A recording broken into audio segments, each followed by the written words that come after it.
سعودی ولی عہد کا UAE کے صدر سے ٹیلی فونک رابطہ، محمد بن سلمان کے امارات پر ایران کے حملے کی شدید مذمت۔ سعودی عرب کا UAE کی سلامتی کے لیے مکمل حمایت کا اعادہ۔ یورپی یونین اور کویت کی بھی ایرانی حملوں کی مذمت۔ محترم امارات سے مکمل یکجہتی کا اظہار۔ برطانوی وزیر اعظم کیئر سٹارمر کا کشیدگی کے فوری خاتمے پر زور، کہا ایران کو بامانی مذاکرات میں شامل ہونا ہوگا۔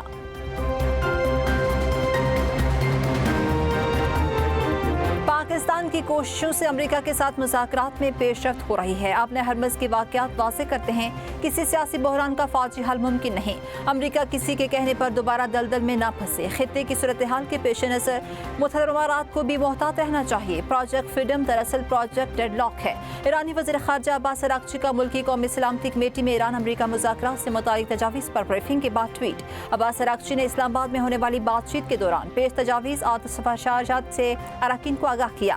جنگ کے خاتمے کے لیے جاری کوششوں سے متعلق تازہ پیش رفت پر بھی اعتماد میں لیا۔ ایران کی وزارت خارجہ کے جاری بیان میں کہا گیا، پارلیمان کی قومی سلامتی اور خارجہ پالیسی کمیٹیوں نے مذاکرات میں ایران کے مفادات کو اولین ترجیح دینے پر زور دیا۔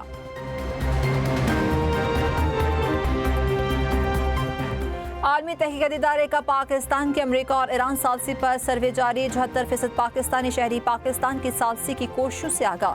کشیدگی کی پچھلی لہر میں یہ شرح 65% تھی۔ 45% شہریوں نے ثالثی کے عمل کو پاکستان کی بڑی جیت سے تعبیر کیا۔ سروے میں 37% لوگوں کی رائے میں عالمی تصویر بہتر ہوئی۔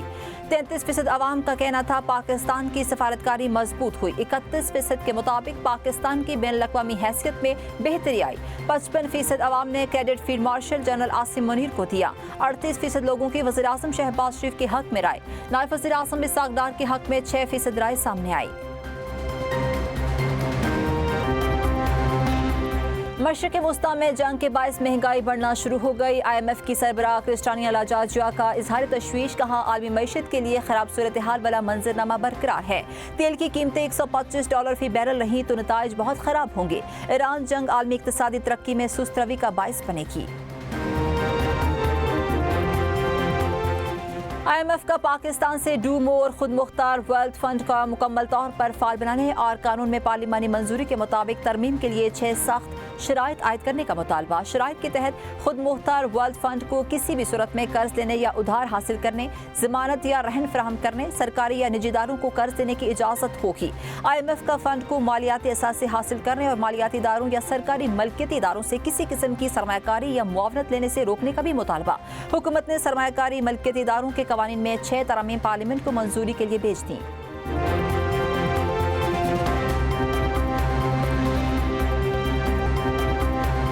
مارگلا روڈ کو موٹر وے تک براہ راست لنک کرنے کی میگا پروجیکٹ کا آغاز۔ وزیر داخلہ محسن نقوی کا مارگلا روڈ توسیع منصوبے کا دورہ۔